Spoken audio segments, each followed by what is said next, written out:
welcome to another episode of Behind the Boardroom, the podcast series from Botree Software, where we uncover the strategies, stories, and success behind the brightest minds in the CPG space. Today, we are diving into the fascinating story of crafting a niche in India's FMCG market with none other than Vinay Kothari, founder of GoDESi. GoDESi is a brand that has redefined traditional Indian sweets and snacks, making them accessible to a wider audience with a fresh, authentic approach. From offline first beginnings to becoming a true omni-channel brand, GoDESi's journey is an aspiring playbook for startups in the space. Vinay, welcome to the podcast. It's great to have you here. Thank you so much, Radhika. It's a pleasure. All right, so let's start with your vision for GoDESi. So, How did your personal experiences and memories shape the brand's identity and development?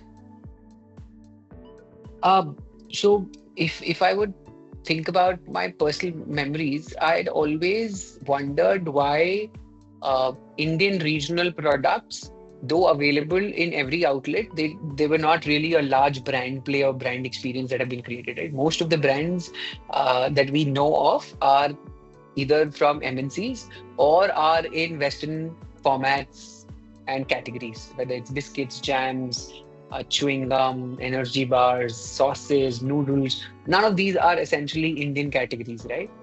It's only off late that you've started seeing really great brands getting built in Indian categories like atta, dal, chawal, and even snacks, bhujia, etc. So uh, that was one of the key reasons why we started GoDESi. Uh, And that's essentially the vision and the mission of GoDESi as a brand, where we want to make Desi popular.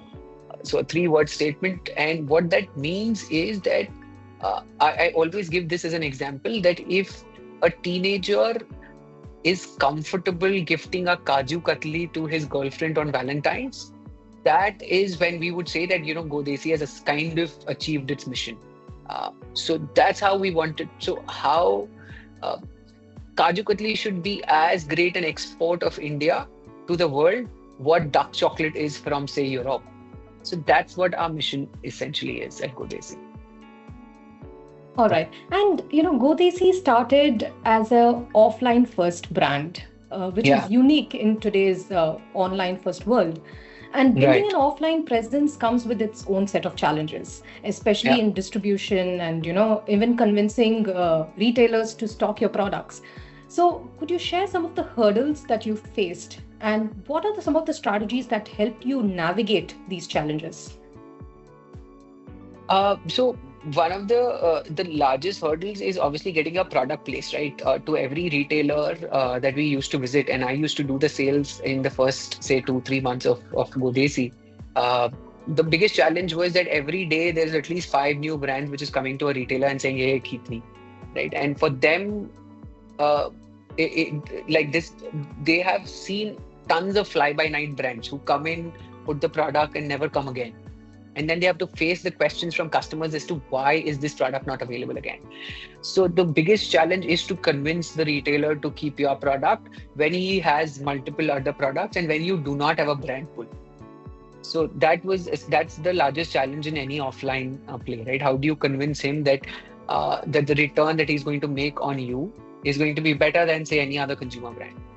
So that's True. the biggest challenge, and the only way that at least I understand to overcome it is persistence, right? You keep on going to the retailer once, twice, thrice, and by the third or the fourth time, he starts understanding that, yeah, you are serious about this, and you are a serious player. You're going to continue coming, and therefore he will take that bet on you.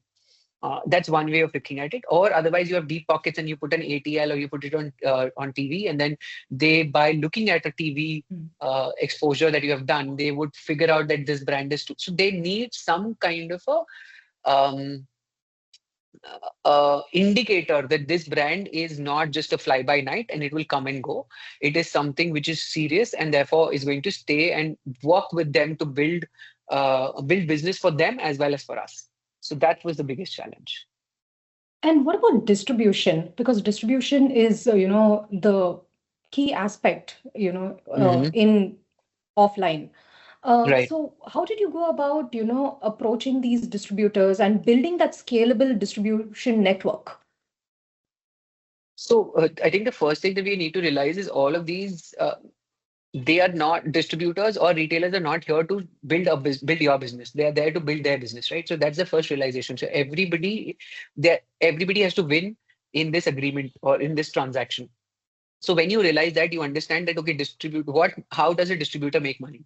A distributor makes money by rotation of capital, right? How fast he rotates into the multiplied by the percentage margin he makes.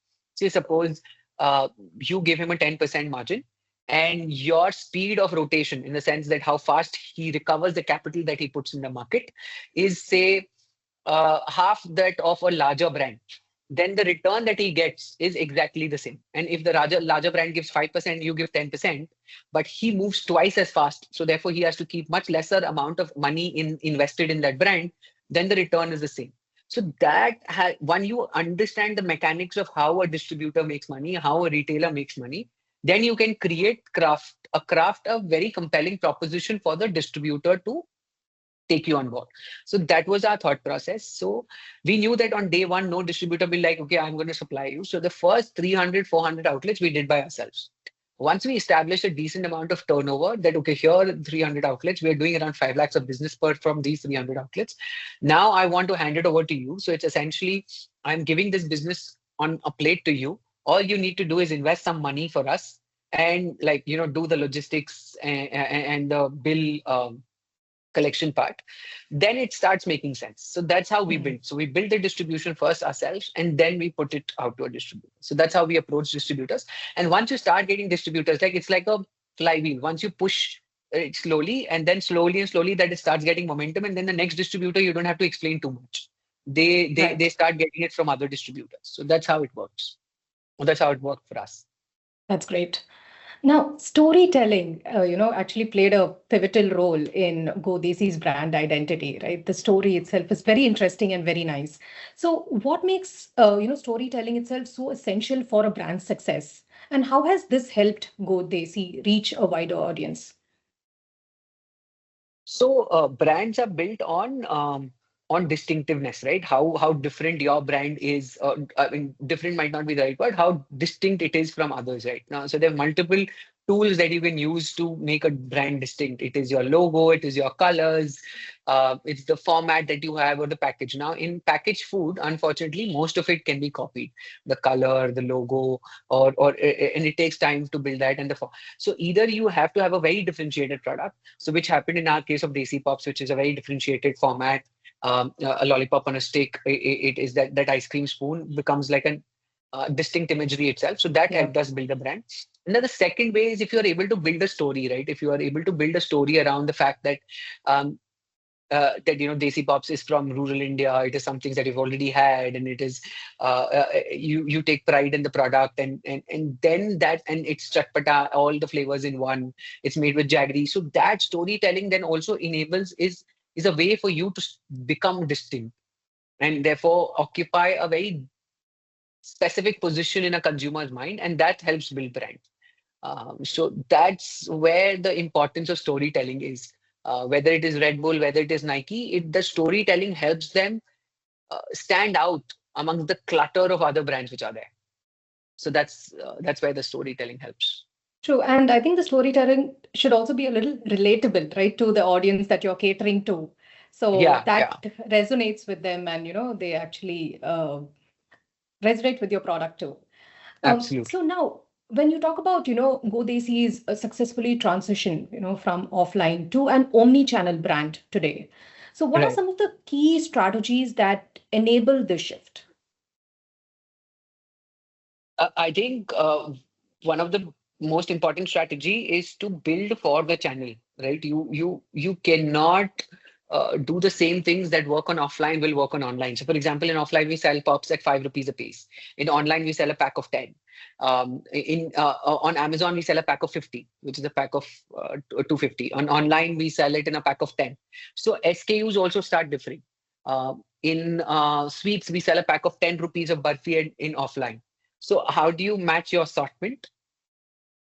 Um, then the next part comes is demand generation, right? So you have placed the product. How do you get demand? In an offline setting, you put your products right at the counter. That enables some demand generation. In online, what would be the similar thing that you will have to do to get that traction? So it is exactly like a store. Amazon is like a store. People are there on the store. Now they are in different aisles. Now you have to kind of make attract them when they are checking out as to, hey, I'm there, pick me up. So the same theory has to be used. So these essentially what you do in most channels is impact decision making at the time of consumption or at the time of purchase decision making. So it's very, very transactional in nature, right? Like, okay, I'm there to buy a candy or I'm there to buy Kaju Katli. How do I either through price, either through promotion, or either through beautiful packaging or through some communication or storytelling, as you mentioned, get you to pick me up versus other products which are available? So it's very on that level. Before that, which is the larger picture, is where you do the brand building, where you do the storytelling, where you do you create some kind of memory structures for the brand, so that when they come to shop, whether it is on Qcom or Amazon or offline, they remember you, or if Right. they see you, they remember you. So that's essentially the job. So you do your brand building starts much before they come onto the store. Now, whether it's Amazon, Qcom, and then at those platforms, you have to have very specific ways of touching that consumer to be able to convert them. So that's the shift that we did to move from offline to online. All right. And you've conquered the, India market with GoDESi's authentic Hardly offering. any. I should say. Definitely, I think it became a little bit more popular after, Shark Tank. And now we see a lot of GoDESi products in marketplaces. So when you think about, taking GoDESi global, what challenges do you foresee and how do you plan to overcome them? So I think when we do take GoDESi global, and which would be maybe a couple of years out from now, the biggest challenge will be to get people who are not used to Indian palate and Indian products, create an aspiration for Indian products, right? Typically outside India, Indian products are thought of as inferior quality. They're thought of as, and specifically packaged food, they're thought of that they're full of preservatives, they're not Mhm. clean enough, they're not all. So how do you tackle that perception? Is going to be the biggest challenge, right?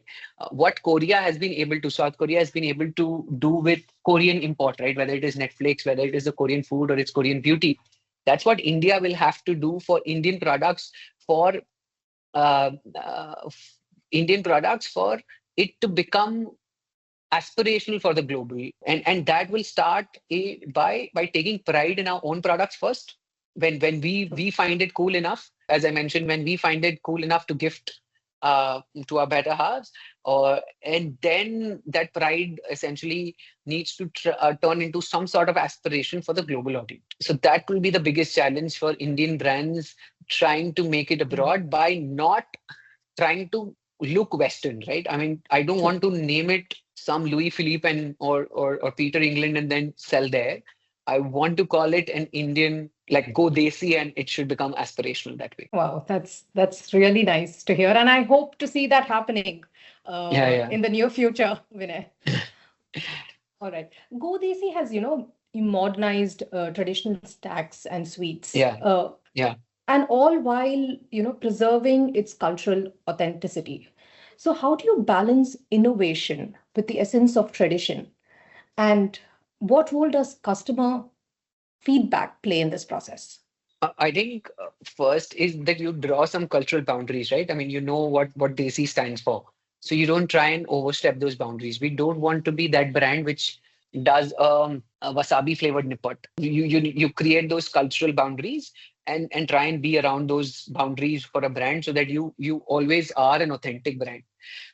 Authenticity needs to come internally from team, from employees, from our product, etc., and then that gets translated to consumers. So that's number one. um, and the second is, and that's where customer feedback plays a very important role. So if you start straying, uh, then if your brand has good love, enough love, then customers itself themselves will come back and say that, hey, why are you doing chocolate? You're not, chocolate's not Indian. Or why are you doing a hazelnut flavored laddu? Because hazelnut is not Indian. Or why are you calling your chikki a energy bar when it's just a chikki? So there, the customer feedback becomes extremely important. And because of social media today, you are able to get customer feedback very, very fast. Right. And GoDESi is also playing in a market that is dominant by legacy players, especially in the sweets category. Yeah. Right. So how do you carve out your niche and stay ahead of the competition in this space? So we have two theses here. One A is that this market of Indian sweets is moving from fresh to package, and therefore this is a transition which is happening right now, right? So there is enough space for everybody to play. Hmm. The industry is too huge. But that, having said that, we still have to carve a niche so that we just don't become a me too, and so that any other place. So the niche that we have identified is that the sweets in India is going to become a mainstream thing. Um, Hmm. what I mean by that is that it's not going to be restricted to occasions like Holi, Diwali, Rakhi, Eid, etc. Right? So we want to be that brand that you would go to for your everyday sweet consumption. Uh, Hmm. right, and we want to be that fun brand in Indian sweets. We don't want to talk about tradition. We don't want to talk about how my dadi made it or how my mom made it or etc. We want to talk about how much fun it is to have a kaju katli, how much fun it is to have a great laddu, how much and that we will do by trying to innovate in formats. So we have a kaju katli bar, we have a laddu which is packed in a single serve. So we'll try and work on those formats, maybe a liquid filled laddu at some time in the future. So those are things that we will do to be able to create that aspiration in the consumer. So All that's right. a niche that we want to carve.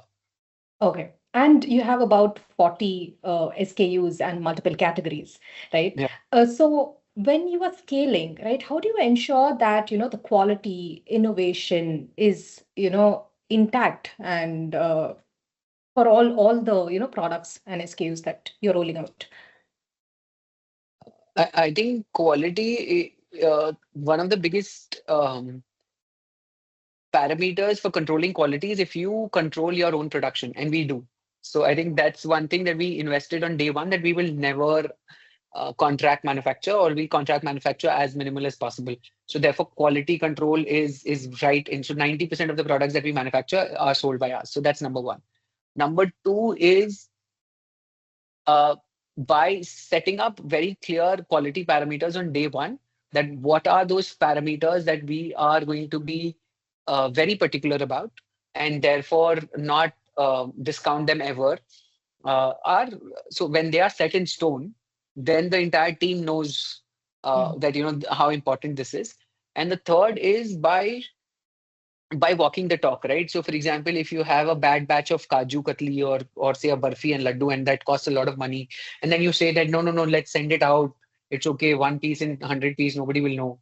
But when you start taking those very difficult decisions, that you will take that loss, and then you'll work on that. And then when the team starts understanding, okay, yeah, this is important for the org, and therefore when you start walking the talk, when you start measuring your NPS, you are measuring and rewarding your team members for that, and creating very separate units for quality and production, where quality is responsible for quality and production is for production, right? That's how you kind of and set up processes. That's how you make sure that the quality is standardized and is maintained in the longer run. Let's talk about innovation and technology, right? How has, technology become a game changer for FMCG brands today? And how is GoDESi leveraging technology to streamline operations and, enhancing customer experience?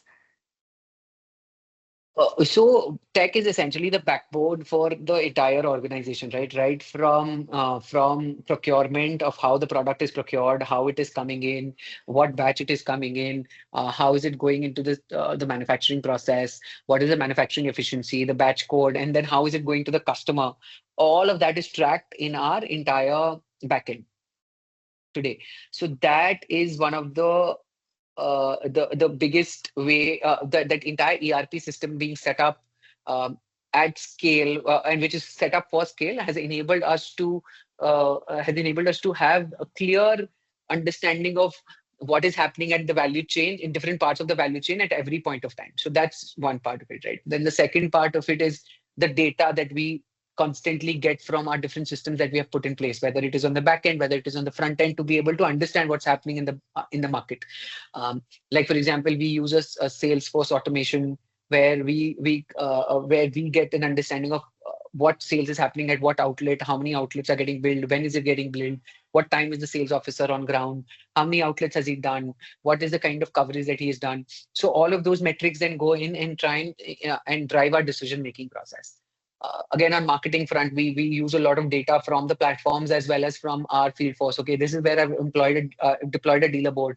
Now, after deploying a dealer board, has my secondary sales increased or not increased? So all of those things um, enable us to have a very comprehensive view of how the brand is doing and how the business is doing.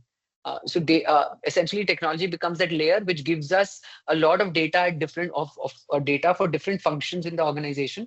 And when they all come together, you start figuring out whether which part of the system is a little rusty and needs a little bit more oil. So that's how I think technology is essentially helping us. So basically to drive data-driven decisions too. I think that's one part of it. The second part of it is also now, because of technology, a lot of work can be done with a lesser number of people, right? Earlier, you needed to have like a 10-member design team. Now, the 3-member design team with AI can do a great job, and a great job of say a 7-10 member design team. So that's another way of looking at it. Copy content can be created with AI at scale. So all of those pieces have all of those uses of technology have also enabled us to move much faster. All right. Okay. And what is the, advice or best practice or lessons that you would like to share with budding entrepreneurs looking to build their own brand? I think the number one advice is persistence. It's uh, it's a double-edged sword, but whatever I've seen is if you don't die, you try and kind of figure out a way to. I mean, your daily job as an entrepreneur is to figure out that how do you not die tomorrow. And once you start, longer that you are alive, more opportunities come your way, and then you kind of build on those opportunities, right? 5 years back, nobody would have known about QCOM, and that opportunity would come, and packaged food brands can scale much rapidly as compared, right? Now, just because some brands were alive when QCOM came in, we are able to scale up much faster. I'm assuming that 3 years down the line, there will be some other technological change which will happen, which will create another opportunity. So the biggest lesson that I have learned is how do you persist and continuously change and work in a way that you are able to live another day. All right. And finally, what's your long-term vision for GoDESi? Where do you see the brand, 10 years down the line?